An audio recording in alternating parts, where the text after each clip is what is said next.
Poštovani učenici, dobar dan. Današnja tema je nuklearna fizika. U ovom prvom dijelu nuklearne fizike odradit ćemo nekoliko osnovnih pojmova vezanih za ovu cjelinu. Nuklearna fizika bavi se strukturom atomske jezgre. U samom središtu atoma, zaklonjena, to jest okružena elektronima, nalazi se atomska jezgra. Na latinskom atomska jezgra zove se još nukleus.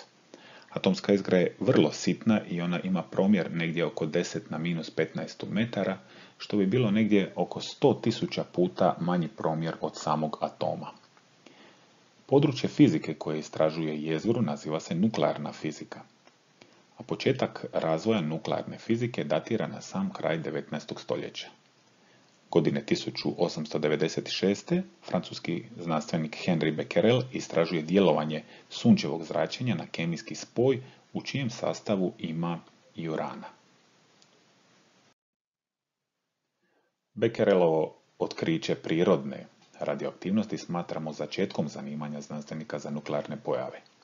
Već 1898. godine poljsko-francuska znanstvenica Maria Curie dokazuje da su upravo atomi urana oni koji aktivno zrače i uran naziva radioaktivnim materijalom.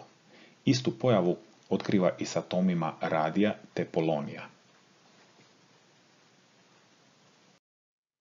Jezgra je sastavljena od dvije vrste čestica koje nazivamo protoni i neutroni, a njihovo zajedničko ime nazivamo nukleoni. Proton je jedna od bitnih čestica od koje je sastavljena jezgra, ima masu od 1,672 puta 10 na minus 27 kg. To je u odnosu na masu elektrona 1836 masa elektrona. Neutron je nešto drukčije mase i on ima nešto malo veću masu nego što ima proton. To je u stvari za svega nekoliko masa elektrona. Ono što je bitno kazati za neutron jest da je on električki neutralan, za razliku od protona koji ima pozitivan naboj i jednak je jednom elementarnom naboju kojeg smo već upoznali ranije, koji iznosi 1,6 puta 10 na minus 19 kulona. Atomska jedinica mase je jedna jako bitna veličina u nuklearnoj fizici i ponekad se može naći da se mase nukleona u stvari izražavaju preko takozvane te atomske mase koju označavamo sa malim slovom U.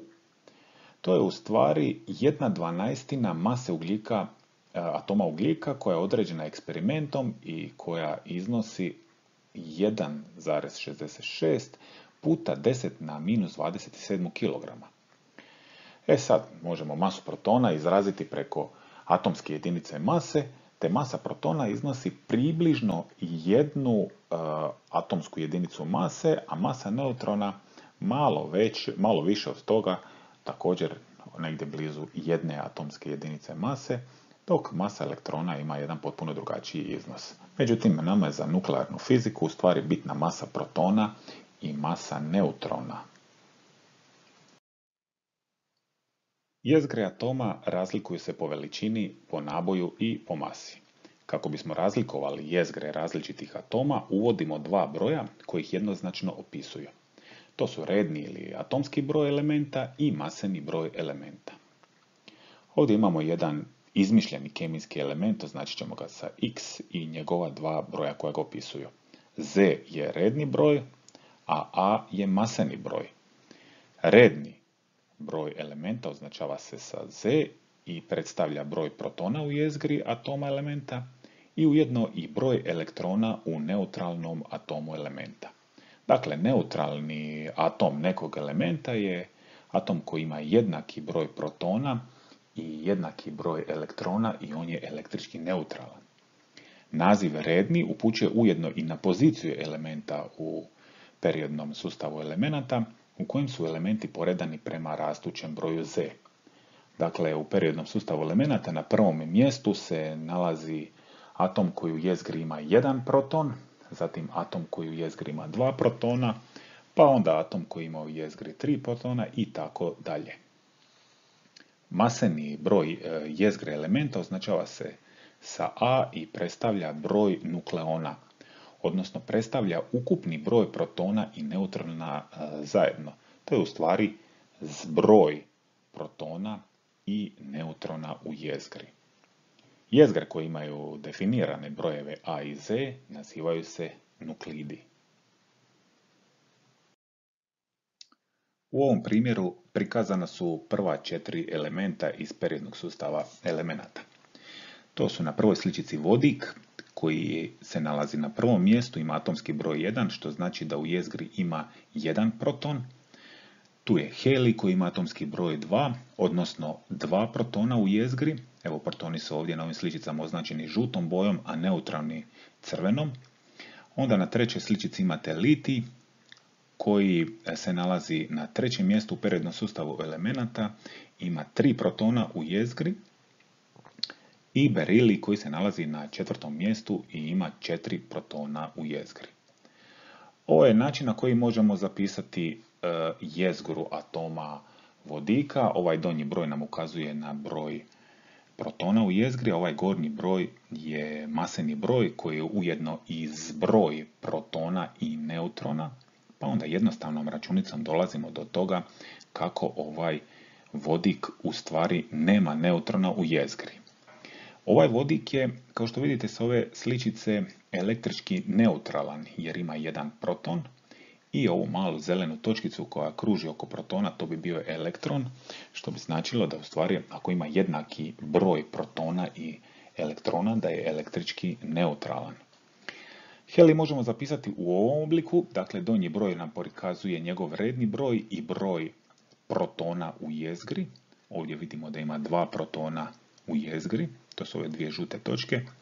Ovaj gornji broj 4, maseni broj, je ujedno i zbroj protona i neutrona, pa dolazimo jednom računicom do toga kako ovaj helij ima 2 neutrona u jezgri. Za litij je situacija sljedeća, znači ima 3 protona u jezgri i ukupan zbroj protona i neutrona u jezgri je 7, što ukazuje na to kako u jezgri ima 4 neutrona. Berilij, koji se nalazi na četvrtom mjestu, ima 4 protona u jezgri i ima 5 neutrona u jezgri, što u zbroju daje 9, što je ujedno i njegov maseni broj. Sljedeći primjer je aluminij. Aluminij se nalazi na 13. mjestu, odnosno ima 13 protona, a zbroj protona i neutrona iznosi 27, što je i njegov maseni broj. Dakle, broj protona za aluminij je 13, maseni broj je 27, a iz jednostavne računice dolazimo do toga da ima 14 neutrona. Svi ovi atomi prikazani na ovoj slici su električki neutralni. Ako malo bolje pogledate sličice, doći ćete do toga kako svi ovi atomi imaju jednaki broj protona i elektrona, što ih čini električki neutralnima. Svi atomi određenog elementa imaju jezgre s jednakim brojem protona, ali ne nužno i jednakim brojem neutrona. Atomi elementa koji u jezgri imaju različiti broj neutrona ne razlikuju se po kemijskom sastavu i stoga zauzimaju isto mjesto u periodnom sustavu elemenata. Takve elemente nazivamo izotopi.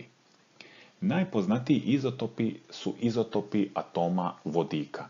Na prvoj sličici vidite vodik u njegovom osnovnom stanju, a na sljedeće dvije sličice su njegovi izotopi koji se zovu deuterij i tricij. Očita je razlika između sva tri atoma. Dakle, radi se o jednom te istom elementu, jer u sva tri je jednaki broj protona, što mu ukazuje u stvari na njegov kemijski sastav i na to da se nalaze na prvom mjestu u periodnom sustavu elemenata. Deuterij ima još dodatno jedan neutron za razliku od vodika u osnovnom stanju, a tricij ima 2 neutrona. Razlika između izotopa i elementa u njegovom osnovnom stanju je i u njegovom masenom broju, što mu u stvari ujedno povećava njegovu ukupnu masu.